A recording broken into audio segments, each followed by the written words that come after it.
नमस्कार, मी सरला. मी तुमचं स्वागत करते माझ्या सरलाज रेसिपीमध्ये. तर आज आपण गव्हाच्या गोड गुळाच्या अशा पुऱ्या बनवणार आहोत. इतक्या नरम की म्हातारे माणसंही ह्या इझी खाऊ शकतात. इतक्या मऊसूत अशा पुऱ्या आज आपण आषाढ स्पेशलिस्ट अशा बनवणार आहोत. तर तुम्ही व्हिडिओ कुठे स्किप न करता व्हिडिओ पूर्ण बघा. तर त्यासाठी मी घेतलेला आहे किसून 1 वाटी गूळ घेतलेला आहे. गूळ हा बारीक करून घ्यायचा, कारण की आपल्याला पाणी काही उकळून वगैरे घ्यायचं नाही, त्यामुळे गूळ इझी मेल्ट झाला पाहिजे पाण्यात. यामुळे मी गूळ हा किसून घेतलेला आहे. आणि ज्या वाटीने गूळ घेतलेला आहे त्या वाटीनेच आपल्याला 1 वाटी पाणी टाकायचं आहे. यामुळे काय होतं, पुऱ्या ह्या छान अशा गोड होतात, जास्त पीठ पण बसत नाही आणि पुऱ्या गोडीला छान लागतात आणि मऊसूत होण्यास मदत होते.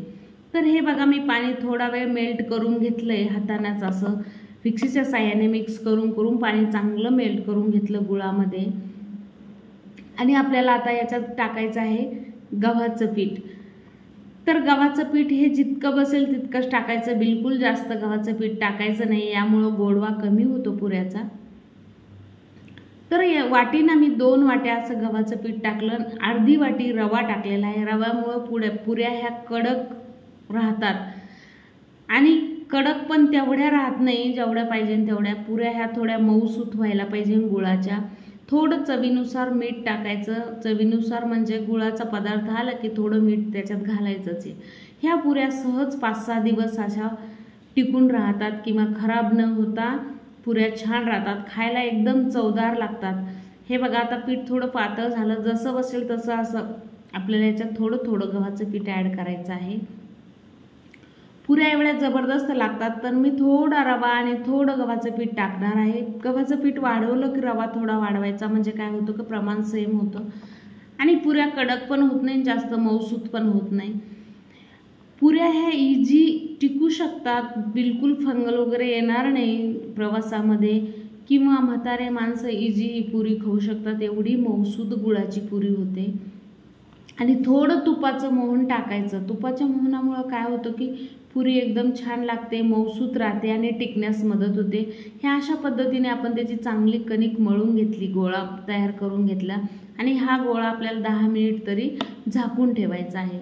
तर 10 मिनिटानंतर बघू शकता कलर एकदम जबरदस्त आला आणि गोळा असा छान मऊसूत झालेला आहे. रवा पण फुगला.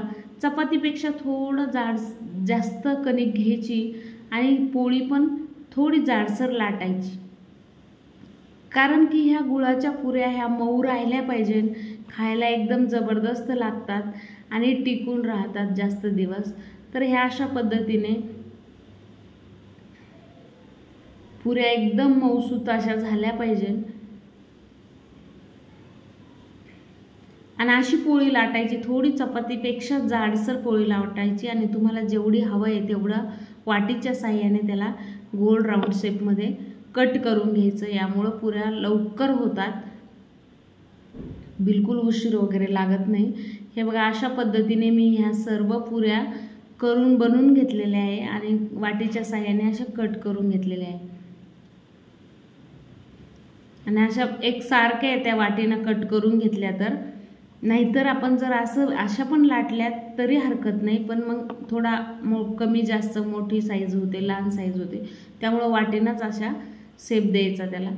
तेल मी आता कडक करायला ठेवलं होतं अगोदरच कढईमध्ये आणि आता आपल्याला पुरी टाकायची. पुरी टाकल्यानंतर त्याला वरून असं झाऱ्याच्या साहाय्याने तेल सोडायचं. वरची बाजू पण चांगली तळल्या जाते, त्यामुळं पुरी लवकर फुगते तेल वरच्या साईडनं टाकलं तर.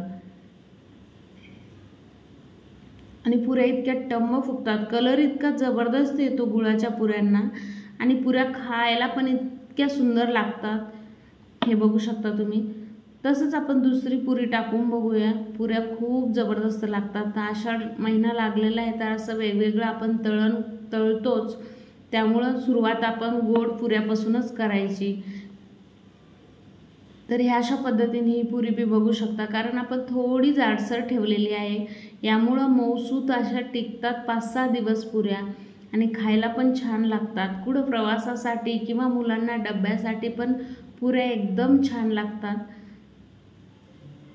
अशाच पद्धतीने तिखट पुऱ्याही केल्या जातात, पण मुलांना कधी कधी लहान मुलांना तिखट नाही जात, तर गोड पुऱ्या तुम्ही करून बघा, खूप जबरदस्त लागतात. म्हातारे माणसं इजी खाऊ शकतात, कारण की त्याच्यात खूप मऊ होतात गुळामुळे, आणि आपण मोहन घातलेलं आहे ना तुपाचं, त्यामुळं पुऱ्या खूप मऊसूत होतात. तर अशा पद्धतीने सर्व पुऱ्या करून तयार झालेल्या आहे आपल्या. आणि बघू शकता पुऱ्याचा कलर वगैरे काय जबरदस्त आलेला आहे आणि इतक्या मऊ आहे. तर तुम्ही अशा पुऱ्या नक्कीच घरच्या घरी करून बघा.